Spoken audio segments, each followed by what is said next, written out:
Exam से सफलता तक 71 में आपका स्वागत है। मैं हूं अमर सिंह यादव।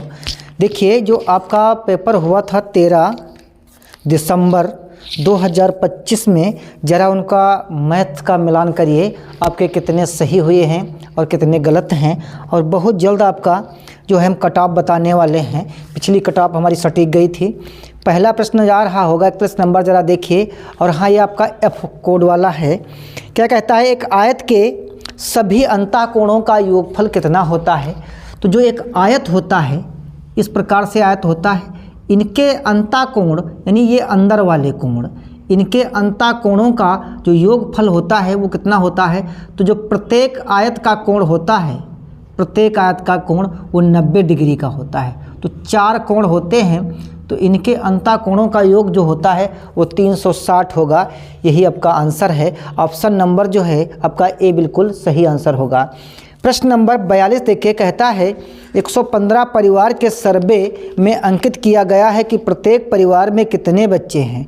इन आंकड़ों को दंड ग्राफ द्वारा दर्शाया गया है। दंड ग्राफ से उन परिवारों की संख्या जिनमें कोई बच्चा नहीं है। तो इसमें आंसर आपका 25 आएगा, क्योंकि इस बोर्ड पर बना नहीं पाएंगे। आंसर 25 आएगा। प्रश्न नंबर 43 देखिए, कहता है एक संपूर्ण कोण किसके बराबर होता है। तो बाबू, जो संपूर्ण कोण होता है, क्या होता है, जो संपूर्ण कोण वो क्या होता है, 360 अंश का होता है। कितने का होता है, 360 अंश का होता है। और जो समकोण होता है, क्या होता है, समकोण, वो कितने अंश का होता है, 90 अंश का होता है। अब कहता है कितने 90 अंश, कितने समकोण होंगे एक संपूर्ण कोण में। तो 9 चौक 36, तो 4 जो है समकोण होंगे। ठीक है, 4 समकोण होंगे। तो आपका ऑप्शन नंबर इसमें 4 सही होगा। अब प्रश्न कहता है 44 नंबर कि एक पंचभुज, पंचभुज का बाबू मतलब होता है जिसकी 5 भुजाएं हों। 1 2 3 4 और ये 5। तो ये 5 भुजाएं हो गई। 1 2 3 4 और 5 भुजाएं हो गई। अब 5 भुजाओं का जो परिमाप दे रखा है वो दे रखा है 80। कितना दे रखा है, 80। और जो इनकी 4 भुजाओं का योग दे रखा है वो दे रखा है 63। कितना दे रखा है, 63। परिमाप का मतलब होता है सभी भुजाओं का योगफल। क्या होता है, सभी भुजाओं का योगफल। और 1 2 3 4 भुजाओं का योगफल कितना है, 63। तो 5वीं भुजा पूछता है। तो अगर हम इसे माइनस करते हैं तो कितना आएगा, 17 आएगा। कितना आएगा, 17। तो ऑप्शन नंबर जो है आपका डी बिल्कुल सही आंसर होगा। अगला प्रश्न देखिए, कहता है एक डिब्बे में 500 अंडे थे, उनमें 325 अंडा टूटा हुआ निकला तथा कुल का 1/5 भाग मेहमानों के लिए रखा गया। उपयोग किए जाने वाले अंडों की संख्या बताइए। देखिए, 500 अंडे थे, 500 अंडे थे ना। अब इसका 3/25 भाग, 3/25 भाग है वो टूट गया। तो अंडा कितना बचा, 25 दूनी 50, 3 दूनी 60। 60 अंडा जो है टूटा हुआ निकला है। टूटा हुआ 60 अंडा निकला। अब अंडों की जो संख्या बची वो कितनी बची, अगर हम 500 से 60 अगर हम माइनस करेंगे तो कितना बचेगा, 440 अंडा बचेगा। अब क्या कहता है, कुल का जो कुल अंडा था निकला तथा कुल का, अब कुल का 500 का जो है 1/5 भाग, 1/5वां भाग जो है वो मेहमानों के लिए रखा गया। यानी 100 अंडे जो हैं वो मेहमानों के लिए रखे गए। ठीक है, 100 अंडे मेहमानों के लिए रखे गए। अब बताओ, 100 अंडे मेहमानों के लिए रखे गए और 100 टूट गए। अब 160 अंडे तो कम पड़ गए, किसमें से बताओ, किसमें से, 500 से, 500 से ना। अब 160 अगर हम 500 से अगर हम 160 माइनस कर देंगे तो कितना बचेगा, यहाँ पर 340। कितना बचेगा, तो 340 अंडा जो है काम के लिए अंडों की संख्या होगी। अगला प्रश्न देखिए, कहता है एक दुकानदार ने 200 की एक दीवार घड़ी खरीदी और उसे 40 रुपये का लाभ के साथ बेच दिया गया। उस दीवार घड़ी का विक्रय मूल्य ज्ञात कीजिए। बाबू, 200 रुपये की वह घड़ी खरीदी गई थी और 40 रुपये उसने लाभ लिया। तो बताओ घड़ी कितने की बेचेगा? तो 240 के बेचेगा, नहीं बेचेगा? तो 240 ऑप्शन नंबर इसका कौन सही होगा? सी सही होगा। अगला प्रश्न कहता है एक फल विक्रेता ने 1500 रुपये के सेब खरीदे और अपनी दुकान तक उसे लाने में 100 रुपये की लागत खर्च कर दी और उसे 2336 रुपये की बेच दिया, तो बताओ उसे कितना लाभ अर्जित हुआ? देखो, वह जो है दुकानदार 1500 रुपये की खरीदा, अब 100 रुपये अपने यहाँ से वहाँ तक लाने में से मैं लगा दिया 100 रुपये। अब उसका जो है पूरा फल कितने का पड़ा? उसका फल कितने का पड़ा? 1600 का पड़ा।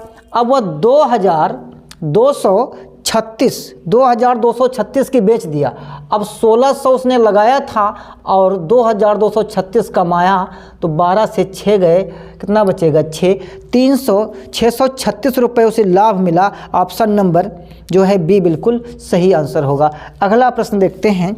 अगला प्रश्न कहता है कि 58,394 माइनस 86 और माइनस 86 डैश डैश गुणे 86 डैश डैश गुणे 86, ठीक है, बराबर डैश डैश गुणे 86। अब बताओ तो क्या करेंगे? 86 6 6 12 और 8 8 16 1 17 माइनस 58,394, इसमें से घटाएंगे तो 58,202, ठीक है, बराबर डैश डैश डैश 86। अब बताओ तो हमने क्या किया? यहाँ पर मान लीजिए है x है, कितना है? x। अब अगर हम इससे x गुणे 86 हो जाएगा 58,222, तो x बराबर 58,222 और बटे 86, ठीक है, बटे 86। अगर इसे भाग करोगे तो 677 आएगा। तो अगर हम 77 से यहाँ पर गुणा करेंगे तो ये बराबर आ जाएगा। ऑप्शन नंबर ए बिल्कुल सही आंसर। अगला प्रश्न देखिए, कहता है कि रेलगाड़ी दिल्ली से जयपुर के लिए 10:45 चलती है तथा जयपुर से 30:30 पर पहुंचती है, तो यात्रा का समय बताना है। तो देखो 30:45, अब बताओ 12 बजने में से 1:15 यानी 1 घंटा 15 मिनट अभी शेष है और उधर 3:30 हो गया ना, तो समय पूछता है तो 3:30 से हम इसमें अगर हम जोड़ देते हैं 3:30, तो बताओ भाई 4:45 हो जाएगा? नहीं, तो कितना समय होगा? 4:45 मिनट, यानी ऑप्शन नंबर बी बिल्कुल सही आंसर होगा। अगला प्रश्न देखते हैं। 50 नंबर कहता है 99/1000, क्या कहता है? 99/1000 को हमें बदलना है दशमलव में। देखो दशमलव में बदलने के लिए क्या प्रोसीजर होता है? इनको गिनिए 1 2 3, तो 3 स्थान बाद अगर आप पॉइंट लगा देते हैं तो यही आपका दशमलव में चेंज हो जाएगा। तो 3 स्थान बाद कौन सा होगा? ऑप्शन नंबर सी बिल्कुल सही आंसर होगा। अगला प्रश्न है 51 नंबर, क्या कहता है? 2.38 को बदलना है भिन्न के रूप में। तो ज़रा पॉइंट हटाइए और 1 2 3 3 जीरो करिए। अब 2 से काटिए, 2 पंचे 10, 2 जीरो 0 और 2 एक कम 2, 2 एक कम 2, 2 नाम 18, 119/500, 119/500 ऑप्शन नंबर 1 बिल्कुल सही आंसर है। अब देखिए आता है 52 नंबर। 52 नंबर क्वेश्चन कहता है 100 सेंटीमीटर को हमें बदलना है मीटर में। 100 सेंटीमीटर को काहे में बदलना है? 100 वर्ग सेंटीमीटर को बदलना है किसमें? मीटर में। अब एक काम करो, इसको वर्ग हटाइए यहाँ से, तो यहाँ से 0 हटेगा, 10 सेंटीमीटर बचा और 1 मीटर में 100 सेंटीमीटर होते हैं, तो एक पॉइंट हटा, यहाँ पर पॉइंट रखिए तो 0.0 मीटर होगा। कितना होगा? 0.0 मीटर होगा। तो ऑप्शन नंबर जो है आपका ए बिल्कुल सही आंसर होगा। अगला प्रश्न देखिए क्या कहता है? अगला प्रश्न कहता है 3 और 2 भाग 3 2 और गुणे 2 प्लस 3/2।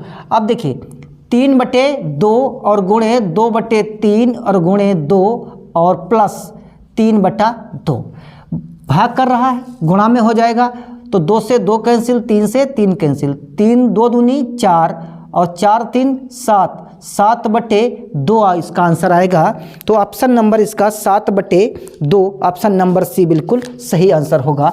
और हाँ, ये प्रश्न नंबर 54 जरा देख लीजिए, बहुत सरल प्रश्न आए हैं। अगर अब की बार नहीं किसी बच्चे ने छोड़ दिया तो बेकार है।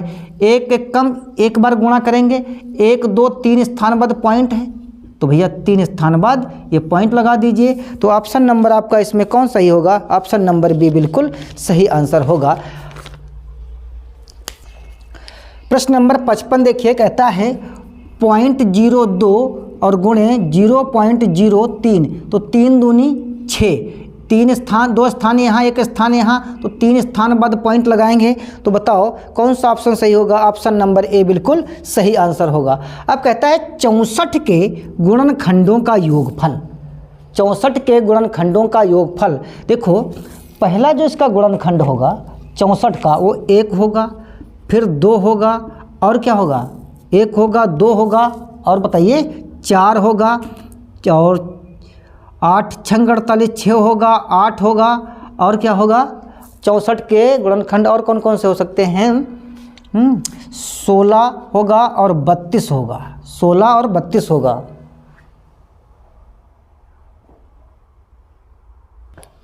तो 64 के गुणनखंड होंगे 1 2 4 6 8 16 32 और 64। कैसे गुणनखंड होते हैं?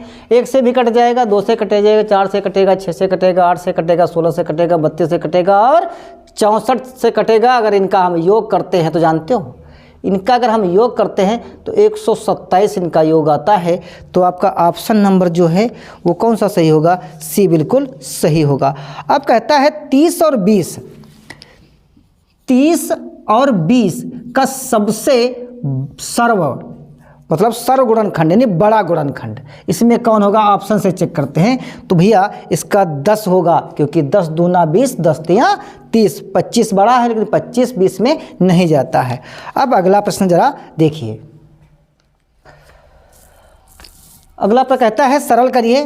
क्या लिखा है? 0.082 और 60.82 और 806.2। अब क्या करना है? इसको घटाना है, तो पहले योग करते हैं। 2 8 2 10, 8 2 10 1 11, 8 6 14 और 1 15 और ये 7 और ये 6। अब इसमें से माइनस करना है 0.6082, तो यहाँ 0 बढ़ाएंगे तो यहाँ पर कितना बचेगा? 8, और यहाँ 8 से 11 से 8 गए कितना बचेगा? 3, यहाँ 9 और यहाँ बचेगा 10, 10 से 6 गए कितना बचेगा? 4, और यहाँ पर 4 7 6। ये अब देखिए आपका 674.4938, 674.4938 ऑप्शन नंबर बी बिल्कुल सही आंसर होगा। अगला प्रश्न कहता है 11 और 1 और 11 के मध्य कितनी अभाज्य संख्याएं हैं? तो 1 और 11 के मध्य कितनी अभाज्य संख्याएं? अभाज्य का मतलब होता है वह संख्या स्वयं से कटे, ना कि किसी से।